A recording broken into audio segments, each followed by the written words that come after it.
Hey guys, welcome back. My name is Art and welcome back to another video. Today is Sunday. As I'm filming this, today is Sunday. By the time you're watching it, it won't be Sunday. But anyway, it's a nice 85 degrees with very high freaking humidity. So, loving it. Science, me loving the weather. Science is not so much. I just got back from the gym and cleaned out my car a little bit. If you own a vehicle, you know what I mean by cleaning out your car. I mean, yeah, clean out the trash from your car. I didn't vacuum anything yet, but that's gonna be this when I take it to the car wash. I'll do that. You know, wiping down the the dashboard, armor all in and stuff like that. Watching a couple of videos in the meantime. But anyway, that's not what this is all about. This weekend, I picked up a couple of movies that I had in my stash, and I said for months I'm going to do a movie review. It's time for that movie review. So the first movie I'm going to talk about, it was a minor hit.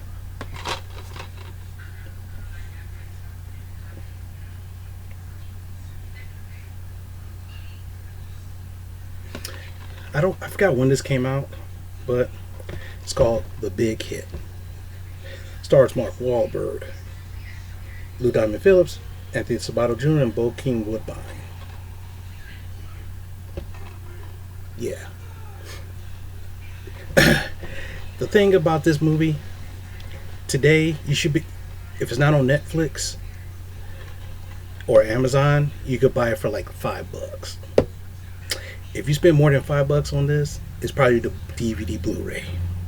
But I remember buying this, when it first came out ish, or it was a $5 man. I don't know. Is it a good movie? When I first saw it, I thought it was pretty funny. Then I saw it with my friend. See, like back then, I bought a movie, watched it, and then me and my friend would hang out and we'd watch them together, and we'd be laughing our ass off or whatever. Basic story is that these four guys, they're hitmen. They work for, they're hitmen, okay? They work together, they know each other, they're supposed to be friends. Mark Wahlberg, his character, he's the main character. He's the lovable guy. He's the kind of guy, some people call him a beta male, in which he tries to please the women he's around with. So he has a fiance and he has a side piece.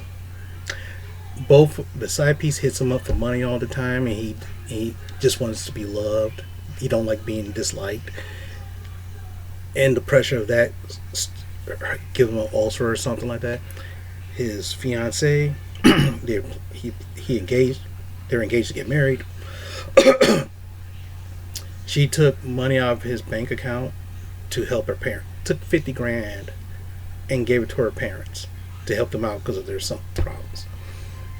And the running joke is that his problems is giving like ulcer so bad that he's drinking Maalox out of the bottle. Open a medicine cabinet, it's full of Maalox. Bokeem Woodbine, his character, he just discovered that he don't like women anymore. He figured that women are a waste of time, and he rather watch adult style movies and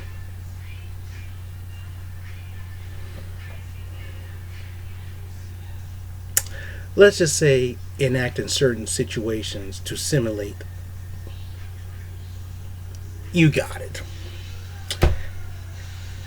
And the line is,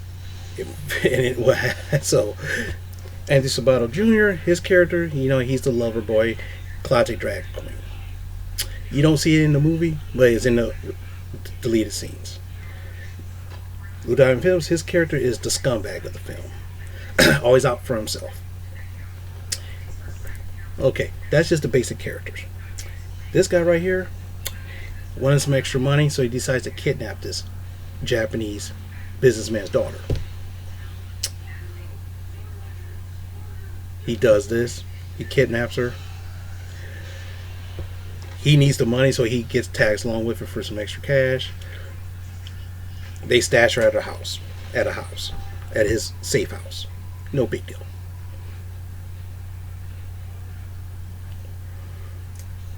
His side chick is screwing some other dude and basically using him for the money, and basically says, you know what, I can't deal with this anymore.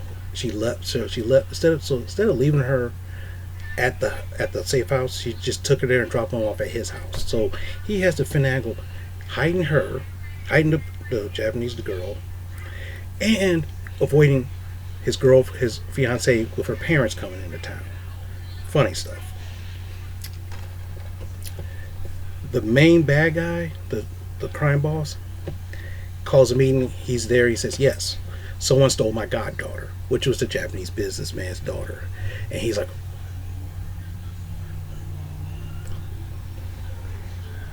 so they were trying to figure out where she was and everything, and he puts him in charge of doing everything to find her. After they found their accomplice, basically it put it all on him so that he could go scot free. So then all of a sudden, all these hitmen are going after this guy, Mark Wahlberg. You don't know who Mark Wahlberg is? Have you heard of Wahlburgers? Yeah, he's part of that family. Have you heard of the Backdoor Boys? His older brother is part of the Backdoor Boys. Or Backstreet Boys. One of those two. He also was a hip hop artist at one time, Mark and the Funky Bunch. But anyway, hilarity ensues. Gunshots are blazing. Big fight scene between them two.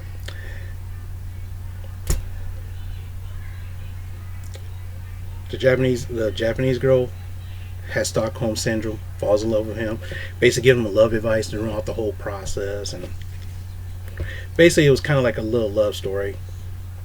At the end of the movie, he fakes his death, scoops her up, and they take off.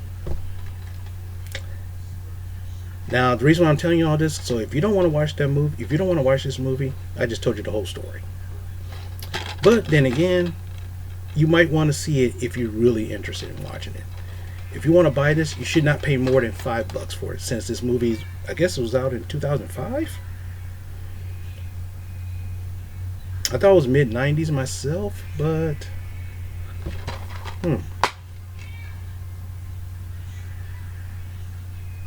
or maybe no, wait. Hold on a second. 1998? Okay, I was 19. It's a 90s movie. It probably came out in 2005. Yeah, 1998. Oh, you know what? That was the year I graduated college. 1998. Yeah, because this is like in the mid 90s. Hong Kong action films were the rage. So Hong Kong style action films and gunfights were all the rage for action flicks. So this is a spoof on action flicks and other things like that. I haven't seen this movie in over 10 years. I watched it and I was laughing my ass off because I like it. I thought it was funny. So my suggestion is that if you want something funny and don't require you to think, this is the movie for you.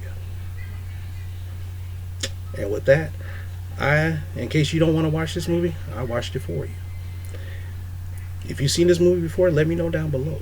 If you think this is a good movie, let me know. If you think it's a bad movie, let me know. Let's have a conversation about this movie, if you like it or not. If you think this is a pile of wasted money, well, I bought it for $5, I think. $5 to $10. So hey, money well spent. Okay. If I spend like $20-$30 on a crappy movie, I feel bad. Unless I really wanted it. And with that being said, be sharp. Not sponsored. And hopefully see you in the next movie review. Talk to you later.